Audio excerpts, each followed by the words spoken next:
Sistem penerimaan murid baru SMA Islam Kota Malang. Waktu pendaftaran mulai Januari 2026. Secara online di www.smaislammalang.sch.id/ppdb atau datang langsung di SMA Islam Kota Malang, Jalan Kartini nomor 2 Klojen, Kota Malang. Ketentuan dan syarat daftar ulang bagi siswa kelas 10 yang diterima di SMA Islam Malang sebagai berikut. Berbagai fasilitas pembelajaran siswa di SMA Islam Malang.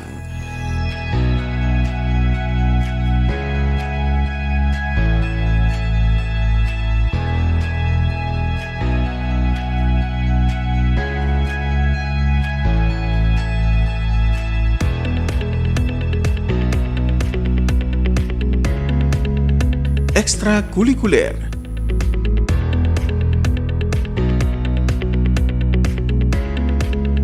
Informasi pendaftaran di nomor berikut.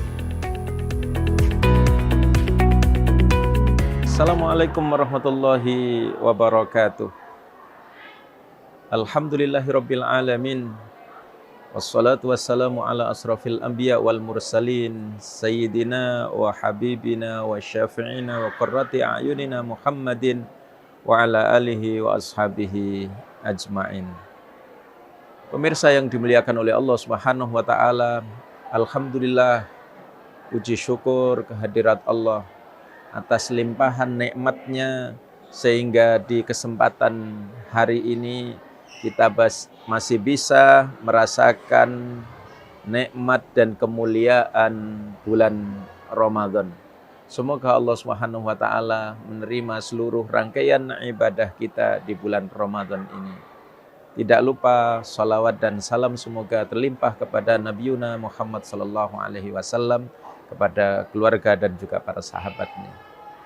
Pemirsa yang dimuliakan oleh Allah Subhanahu wa taala, kalau kita ingin melihat bagaimana Ramadan itu mampu mengubah diri manusia menjadi manusia yang luar biasa, maka lihatlah inspirasi tersebut dari kehidupan para sahabat Rasulullah Muhammad sallallahu alaihi wasallam.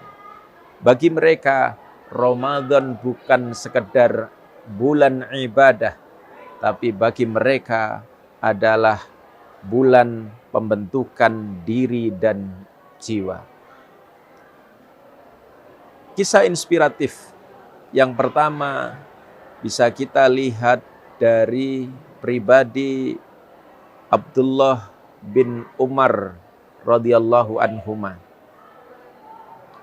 Beliau di samping orang yang begitu mencintai Rasulullah, beliau menjadikan Ramadan diisi dengan berbagai macam ibadah. Tapi ada satu kisah menarik sebagaimana disampaikan di dalam beberapa athar, yakni bahwa beliau senantiasa ketika berbuka itu mengajak orang yang membutuhkan, orang yang tidak punya dari kalangan orang-orang miskin untuk diajak berbuka bersama dengan beliau.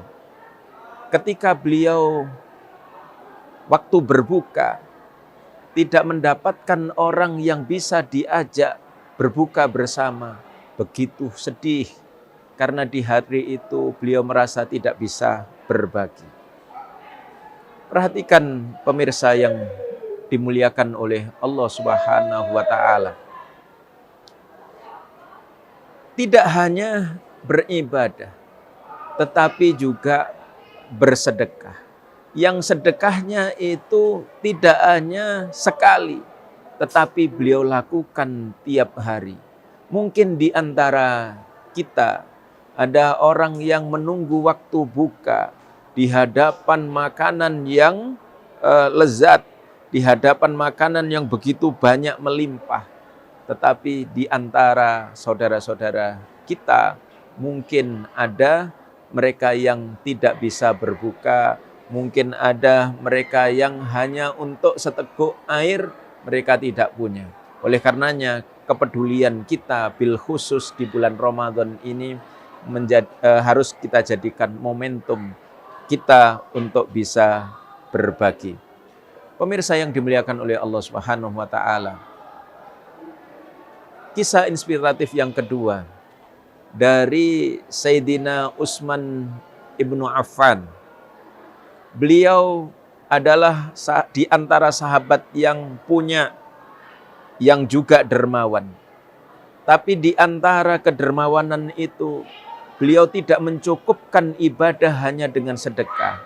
Tetapi beliau juga menjadikan Ramadan ini untuk semakin dekat dan mendekat kepada Allah melalui bacaan Al-Quran. Oleh karenanya dikisahkan bahwasanya di malam-malam Ramadan, beliau tidak sekedar membaca Al-Quran biasa, tetapi beliau berupaya menghatamkan Al-Quran di dalam sholat malam, di dalam qiyamul lail yang beliau kerjakan. Pemirsa yang dimuliakan oleh Allah Subhanahu wa taala. Kisah ini menunjukkan bahwa Ramadan di mata para sahabat itu bukan sekedar kegiatan rutin menahan haus dan lapar semata, tetapi Ramadan mereka jadikan momentum untuk merubah diri menjadi lebih baik dan lebih baik lagi. Kalaupun kita pemirsa yang dimuliakan oleh Allah Subhanahu wa taala tidak bisa menyamai, tidak bisa seperti para sahabat, paling tidak kita mulai dengan langkah kecil berupaya meniru mereka. Kalaupun tidak bisa misalnya dalam satu malam melakukan qiyamul lail dengan khatam Al-Quran, okelah kita berupaya untuk membaca Al-Quran di malam-malam Ramadan kita. Nah, sehingga di Ramadan ini ada perubahan ya diri kita ke arah yang lebih baik, lebih dermawan, lebih menjadi orang yang senang berbagi, berempati, dan juga lebih mendekatkan diri kepada Ilahi Rabbi. Semoga seluruh amal ibadah Ramadan kita diterima oleh Allah Subhanahu wa taala. Allahumma ya Allah taqabbal minna siyamana wa qiyamana wa ghafir lana dzunubana wa inna ala dzikrika wa syukrika wa husni ibadatik. Wassallallahu ala Muhammad walhamdulillahi rabbil alamin. Assalamualaikum warahmatullahi wabarakatuh.